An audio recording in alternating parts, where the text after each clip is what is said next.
What is going on, guys? It is Wrestlelamia here, back with some more news. Join us now as we look at the wildest news stories and rumors you need to know, including WrestleMania 43 will be in Saudi Arabia. WWE wants WrestleMania 43 to be the biggest ever. WWE wants to increase ticket prices. Is AJ Styles unhappy in WWE? Are WWE trying to kill AEW? Major health concern for Jerry Lawler? A major WWE feud set, and much more. Be sure to subscribe and hit that notification bell for daily wrestling videos, and follow us on Facebook for exclusive lists. Now let's do the intro and get straight into our first story.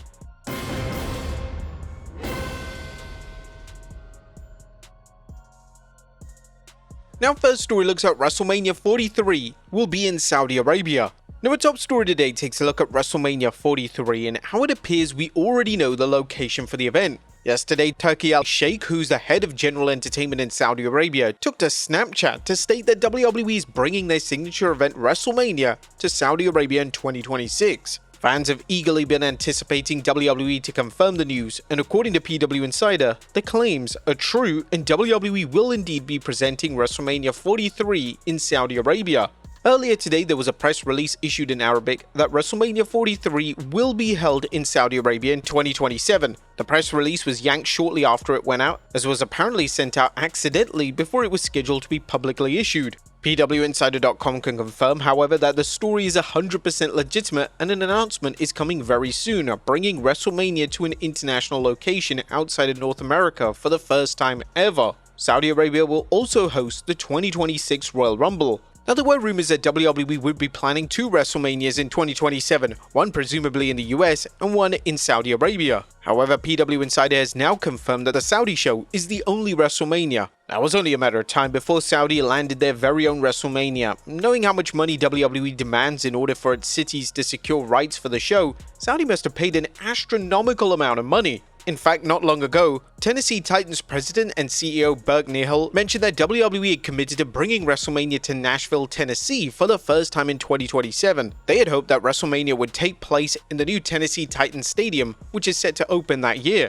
It's actually crazy that we have a WrestleMania in Saudi Arabia before London, England. But why Saudi Arabia in 2027? Well, the Observer reported WWE wanted it in 2028. They had commitments for 2027. The reason it had to be 2027, Turki Al-Sheikh is running the show. Ari Emanuel is the head of TKO. Nick Khan is the head of WWE. Dana White is the head of UFC. Dana White and Nick Khan are head of TKO Boxing. However, the final boss is Turki, because he's the guy with all the money in the world at his disposal. He then went on to say that 2027 is a big year for Saudi Arabia. Saudi Arabia, I believe, was made a country in 1727. It's like their independence. Like ours is 1776, right? And 2026 is the 300th anniversary of Saudi Arabia, just as 2026 is the 250th anniversary of the United States, which is why our country is giving UFC all kinds of money to run at the White House in celebration on July 4th weekend. They, in the same way, wanted it on the 300th anniversary, and they're paying money for it. They have the matches that they want, and they're working really hard to get. Even though it's a couple of years, I don't know if they're going to be able to get them, but they're going to spend a lot of money to get what they want, obviously.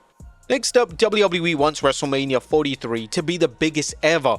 Now, as expected, WrestleMania 43 in Saudi Arabia could be the show for the ages. According to the Wrestling Observer Radio, WWE will be presenting the most star-studded show of all time. The idea is to present the most star-studded show ever by far. Everyone, anyone, money is no object. Any name you could imagine, obviously, they're going to be after. In relation to what names fans can expect on the card, all big names are on the table, including Shawn Michaels, The Undertaker, and The Rock. They're paying the money for it, and they have matches that they want, and they're working really hard to get. I don't know if they're going to be able to get them, but they're going to spend a lot of money to get what they want. Yes, we're talking about anyone coming out of retirement that wants to come out of retirement of big name value will be able to get a lot of money on this show.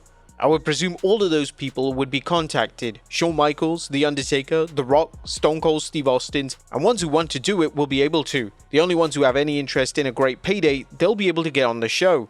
Now, with how much money Saudi Arabia is prepared to pay WWE legends such as The Rock, we could finally get The Rock versus Roman Reigns on the grand stage of WrestleMania. But clearly WWE hasn't learned any lessons since that crown jewel debacle of the DX versus the Brothers of Destruction, a match which Shawn Michaels came out of retirement for and bombed massively. Still, while there's no guarantee that WWE secures these names to have a featured match, it's virtually a given that these legends will appear in some way, shape or form on the show, whether that be in a wrestling role or not. Next up, WrestlePalooza is the new Wrestlemania. The WWE has a stacked card for WrestlePalooza next weekend, and it turns out that WWE and TKO are seeing WrestlePalooza as the new WrestleMania. TKO Group Holdings president Mark Shapiro spoke at a tech conference yesterday, and he revealed that TKO and WWE believe that the show could be another WrestleMania or SummerSlam. Hopefully WrestlePalooza is a winner and we could bring that back annually, because that could just be a marketing bonanza for us, if we do that right. Triple H is spending night and day creatively around making that what we think it could be, which is another WrestleMania or another SummerSlam. Those two stand out above the rest. Royal Rumble is right beneath that, and we think WrestlePalooza could get in that quadrant. Now, this is certainly a bold claim, and the show really has to deliver if WWE and TKO have such high aspirations for the event. It was rumored a number of months ago that WWE could be producing more than one WrestleMania event a year, and with Saudi Arabia hosting a WrestleMania in 2027, it is possible that WWE are now going to market and position WrestlePalooza as maybe a US-based WrestleMania moving forward, even if it doesn't take the official WrestleMania name. Doing this would allow WWE to explore having more WrestleMania events internationally, and it could finally see countries such as England and France get their own WrestleMania for the first time ever. WWE and TKO have no doubt seen the financial results from shows in these aforementioned countries, and they evidently realize that putting a focus on the international markets doesn't necessarily mean they have to leave the established US market in the dark. Shapiro's comments regarding Triple H working all night and day are interesting, especially when you consider that the head of WWE Creative wasn't even present at Raw on Monday. The game was part of Kill Tony, and he shockingly revealed the next day that he hadn't even bothered to watch the show yet. The show really isn't a priority for the game, and if it was, he would have been at one of the final TV dates before the PLE. He would have definitely watched the show before making his next public appearance.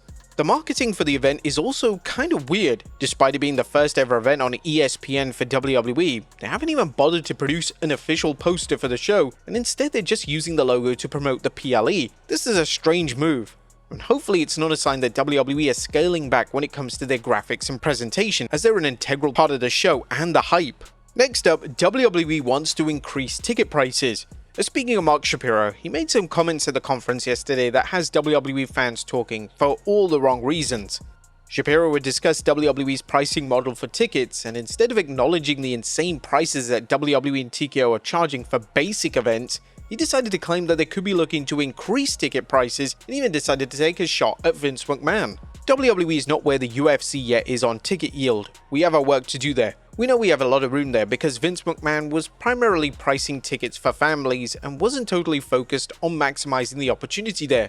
Now that we've seen what we can do with UFC, we're replicating that in terms of ticket yield and holding back and advanced sales when it comes to on location on the WWE side, and it's working out really well. As so many fans have admitted that WWE ticket prices are just way too expensive, and just attending a normal PLE has become a once-in-a-lifetime purchase due to the costs involved. Are WWE and TKO getting this greedy? It's certainly a valid argument. Whilst it is indeed a business, WWE and TKO are still thriving thanks to an extended period of creative excellence for WWE. And if the takeover occurred in 2018 or 2019, they wouldn't have been in a position to charge as much as they do for events, as the product really wasn't hot at all. What WWE and TKO needs to realize is that for them to increase ticket prices, the product has to remain hot, popular, and relevant. WWE really goes through highs and lows, and this has been the case for decades. If TKO expects to just ride the wave of that initial momentum, it's gonna dramatically fail, and they could soon find themselves with half-empty arenas being forced to lower ticket prices. Fans on social media are calling out Shapiro's comments directed towards McMahon. McMahon's business ethics when it came to ticket prices were never a contested issue, and using the fact that he used a pricing model so families could watch the product seems like a bizarre and unnecessary shot. It's also not exactly clear what Shapiro means with these comments. Is he implying that WWE events are no longer aimed at families? If not, who are the events aimed for? WWE is still a PG presentation right now, so the family audience is still their core demographic that they're targeting, so unless something has changed behind the scenes, this particular comment is completely nonsensical. Next up is AJ Styles unhappy in WWE. AJ Styles cut a promo on Raw that had everyone speculating. AJ would claim that someone in WWE doesn't want him in the company, and this led to speculation that AJ was shooting on Triple H or maybe someone behind the scenes. In an update to this, a Body Slam via Patreon had reported that the AJ storyline is a total work. Styles cut a promo on Raw this week during commercial break for the international audiences, stating that he has no one watching his back for the first time in his career, and someone orchestrated a way for him to not win anymore. Styles stated that somebody doesn't want him there, and it got people talking. This promo was a work. WWE posted the promo on their YouTube channel after the fact. Sources have indicated to Body Slam that with word on Styles' contract status hitting the internet, they intended to lean into it on TV leading up to February. WWE playing into AJ's contractual situation is a great idea, especially with it being common knowledge that AJ's WWE deal is set to expire relatively soon. Next up, are WWE trying to kill AEW? Bryan Danielson has chimed in on the war between WWE and AEW, specifically WWE's habit of counter-programming AEW at any chance they get.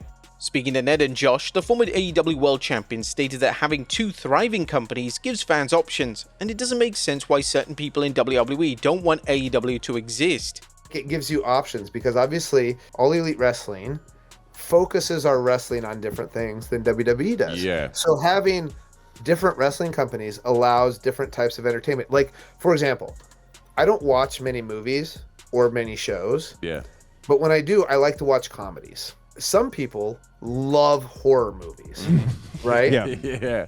Imagine, would I ever watch a movie if they were only horror movies? Having two companies where you can make a serious living is really good for the wrestlers. It's really good for like the production people in wrestling. You know what I mean? So I would think most wrestlers in WWE want AEW to keep existing because it's good for them. But certain people there obviously don't want us to exist. Which is, and I'm not saying anything bad about them. I'm just saying, I'm curious as to why you doing that? Yeah. Why they desire that. WWE's obsession with counter-programming AEW is definitely a key focus of their business model. As Brian points out, it's a business move that doesn't make a ton of sense. Next up, a Hall of Famer added to the WWE roster.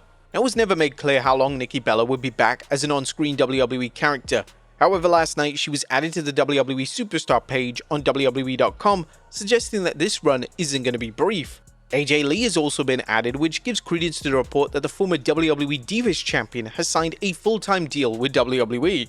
Next up, major health concern for Jerry Lawler. A WWE Hall of Famer Jerry the King Lawler has been forced to pull out of upcoming appearances due to health issues. PW Insider reports that Lawler has pulled out of events including Horror Hound Weekend due to his health. It was announced over the last 24 hours that WWE Hall of Famer Jerry Lawler has pulled out of several upcoming conventions and signing appearances including Horror Hound Weekend for personal reasons. PWInsider.com has learned Lawler cancelled the appearances to focus on some health issues. Now we here at Wrestlelamia wish Lawler all the best and we wish him a speedy recovery. And finally, a major WWE feud set. Our final story today takes a look at a major new feud being planned for Monday Night Raw. According to a Patreon report from Body Slam, WWE are potentially planning a rivalry between Rusev and Ilya Dragunov. There has been internal discussion about a possible TV program between Rusev and Ilya Dragunov in the near future. While nothing is finalized, the idea has reportedly been floated as a way to reintroduce Dragunov to television. For those wondering about his absence, Dragunov has been out of action for nearly a year after suffering a torn ACL during a live event match with Gunther on September 30th, 2024. It's also been reported that the former NXT UK champion is on standby and ready to go. Now with his name reportedly being mentioned backstage again, the expectation is that Dragunov is on standby and ready to be slotted back into storylines. A feud with Rusev will pit his relentless, high-intensity style against Rusev's powerhouse offense, a clash that could deliver some of the most physical matches on WWE television. Now this report certainly has fans buzzing and it only appears a matter of time before the Mad Dragon is back on WWE television. But there you have it folks, the wildest news stories and rumors you need to know. Are you guys happy about WrestleMania being in Saudi Arabia? Let us know in the comments down below, and I'll see you next time with some more wrestling content.